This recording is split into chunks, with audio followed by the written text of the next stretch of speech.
Olá pessoal, que a graça salvadora do nosso Senhor e Salvador Jesus Cristo venha estar comigo e com você nesse dia, que o amor de Deus venha fortalecer o seu coração, que você não venha esmorecer na fé, porque aquele que vos chamou vai completar a obra na minha vida e na sua vida. Que o Espírito Santo, o poder maior que nós temos, venha nos conduzir neste dia. Irmãos, nós devemos sempre amar o nosso Senhor e Salvador Jesus Cristo. É interessante que o mundo faz com que as crianças, os jovens, os mais velhos, criem um herói para a sua vida. Não vou citar os heróis, que existem, esses heróis que são, na época eram gibis, hoje ainda tem, heróis fictícios, que têm superpoderes. Mas nós sabemos que o herói que tem um superpoder é o nosso Senhor e Salvador Jesus Cristo, para aqueles que creem, não é verdade, irmãos? Irmãos, a palavra de Deus, em João, capítulo 3, tem algo muito interessante que ele diz assim sobre evangelismo. Porque Deus amou o mundo de tal maneira que deu seu Filho unigênito, para que todo aquele que nele crer não pereça, não morra, mas tenha vida eterna. Não morra o quê? Uma morte no sentido espiritual, que não vai obter esta salvação eterna. Ele diz assim, mais 17, porque Deus enviou o seu Filho ao mundo, não para que condenasse o mundo, mas para que o mundo fosse salvo por ele, por meio dele, Jesus Cristo. Quem crê nele não é condenado, mas quem não crê já está condenado. Está condenado porque, infelizmente, não aceita ele como seu Salvador. Não pratica as obras dele, porque não crê no nome do unigênito Filho de Deus. Aonde eu queria chegar? E a condenação é esta, que a luz veio ao mundo e os homens amaram mais as trevas do que a luz, porque as suas obras eram más. Irmãos, hoje você tem acompanhado, com certeza, no mundo moderno que nós estamos, muitos têm acompanhado as redes sociais ou visto um vídeo. E nós temos visto, irmãos, que infelizmente o mundo está... Muitas pessoas, vou dizer assim, não estão num processo evolutivo. Estão cada dia mais perdendo a evolução. Com o avanço da tecnologia, infelizmente, as pessoas elas eram para estar mais ligadas com as coisas de Deus, sabendo que o fim se aproxima. Nós tivemos agora há pouco tempo aí, esses dias atrás, um lutador de 58 anos lutando contra um jovem de 27 anos. Não é verdade? E aquela torcida, para quem ia vencer, o entretenimento. E para alguns não é um entretenimento, é algo financeiro.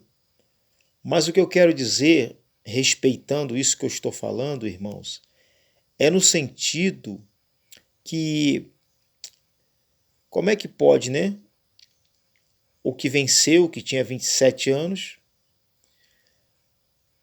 Para muitos foi algo maravilhoso.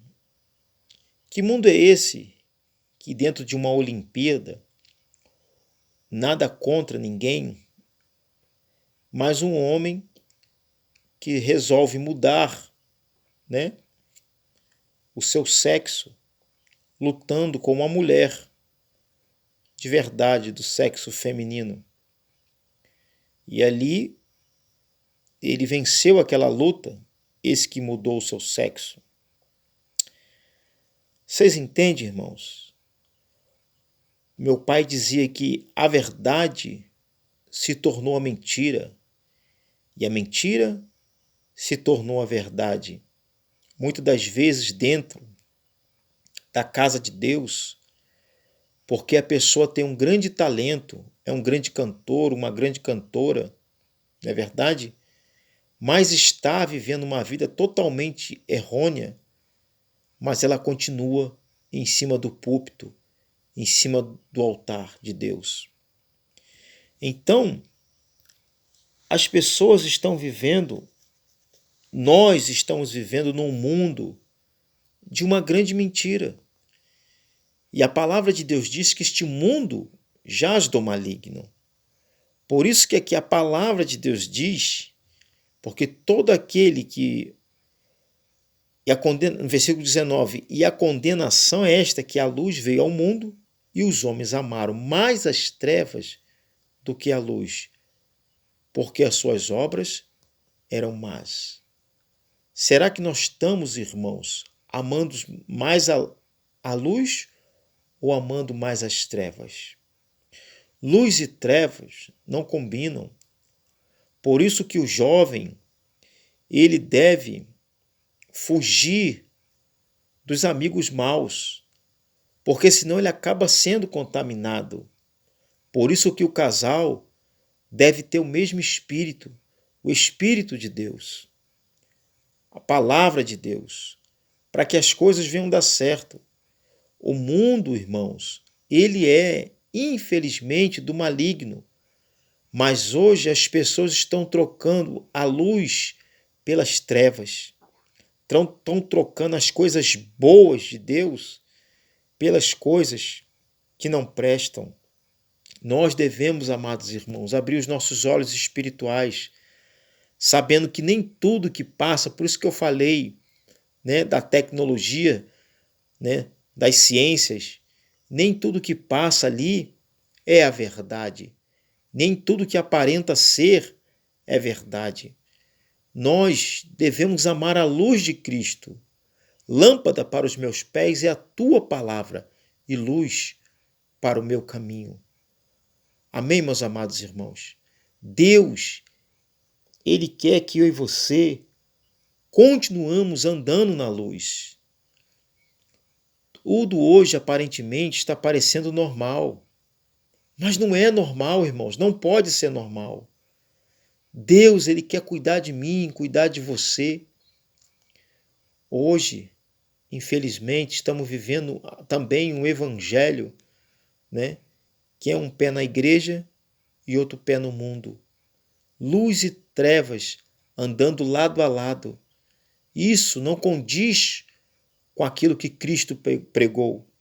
Isso não condiz com nosso Senhor e Salvador Jesus Cristo, que veio trazer luz ao mundo, porque todo aquele que faz mal aborrece a luz e não vem para a luz, para que as suas obras sejam reprovadas, para que as suas obras não sejam reprovadas, mas quem pratica a verdade vem para a luz.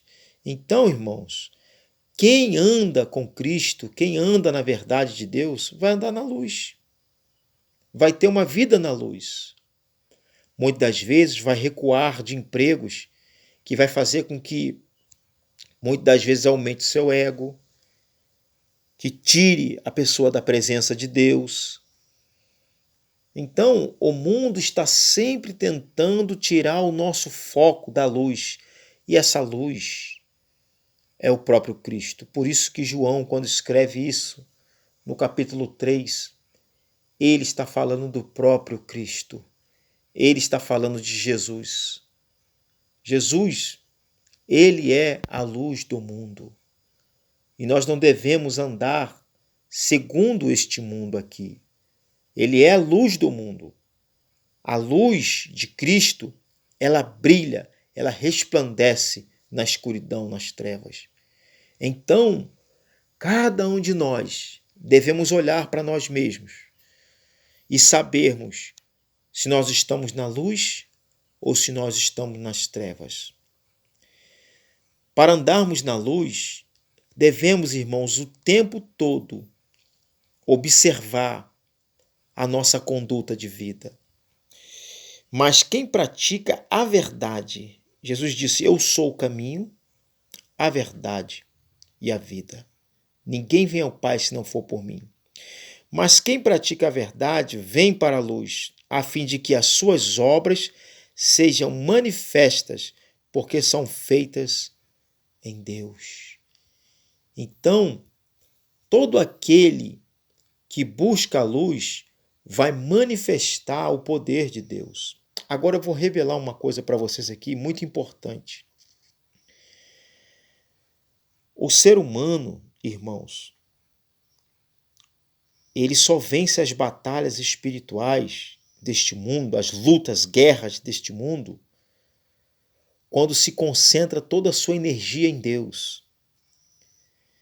E para quem não tem autoridade física, tem que ter autoridade espiritual. Entenderam, irmãos? Procure ter autoridade espiritual. E como é que busca autoridade espiritual? Andando na luz. Eu fiz esse rodeio todo só para dizer isso. Ter autoridade espiritual, irmão. Vencer os obstáculos, assim como José, vendido pelos seus irmãos, foi para o Egito e teve autoridade espiritual para vencer, para ser uma pessoa abençoada, assim como Abraão, que tinha autoridade espiritual que Deus deu para ele. Os discípulos, né? Quando o Espírito Santo desceu sobre eles lá em Pentecostes, Paulo, Barnabé, eles tinham autoridade espiritual. Josué e Calebe tinham um espírito diferente. Então, para ter autoridade espiritual, tem que andar na luz. Mas a Bíblia diz aqui que a condenação é esta, que a luz veio ao mundo e os homens amaram mais as trevas do que a luz, porque as suas obras eram más. Então, o pensamento de cada ser humano estava voltado para o mal, porque as suas obras eram más. Por quê? Porque não queriam andar na verdade. E para ter autoridade nesta terra, tem que andar na luz de Deus. Não estou falando autoridade humana, terrena, matéria. Estou falando autoridade espiritual. Eu sei muito bem do que eu estou falando, irmãos. Eu já passei por muitas coisas aqui nessa terra, que se eu não tivesse autoridade espiritual, eu já tinha perecido há muito tempo. Dou graças a Deus, não para minha honra, para a honra e glória do Senhor e Salvador Jesus Cristo, que Ele sempre me ajudou a vencer as batalhas físicas e espirituais. Por quê? Porque eu sempre busquei, irmãos, e sempre continuo buscando o espiritual. Você quer autoridade espiritual? Comece a praticar a verdade. Começa a ter a luz divina de Cristo, ter a luz de Cristo. E você vai ver o que é autoridade espiritual. Ele diz, né, no 16, João 3,16, porque Deus amou o mundo de tal maneira que deu o seu Filho, né, a luz, né, seu Filho unigênito, para que todo aquele que nele crer não pereça, mas tenha vida eterna. Então, a Bíblia diz assim, a luz brilha nas trevas. Pode se esconder uma lâmpada no alto de um monte? Claro que não. Então assim é eu e você. Para termos autoridade espiritual, temos que andar na luz. Senão, irmãos, as coisas dão tudo errado. Tudo dá errado. Não adianta mostrar para as pessoas que tem luz e dentro de si próprio viver nas trevas. Eu lembro aqui, irmãos, de Samuel. Samuel era um homem que andava na luz. Juiz, profeta do Senhor, que andava na luz de Deus. E Deus o abençoou, Deus o fortaleceu em tudo que ele fazia. Não é verdade? Vivia separado do povo ali, Samuel, e sempre quando ele tinha algo a fazer, ele estava preparado, porque ele tinha autoridade espiritual, porque ele andava na luz. Que eu e você venhamos andar na verdade, venhamos andar na luz, que é o próprio Cristo. Eu sou a luz do mundo, disse Jesus. Que Deus te abençoe, irmãos. Que Deus resplandeça o rosto sobre ti e te dê a paz. E não perca a sua autoridade espiritual através da luz de Jesus Cristo. Fique na paz e fique com Deus.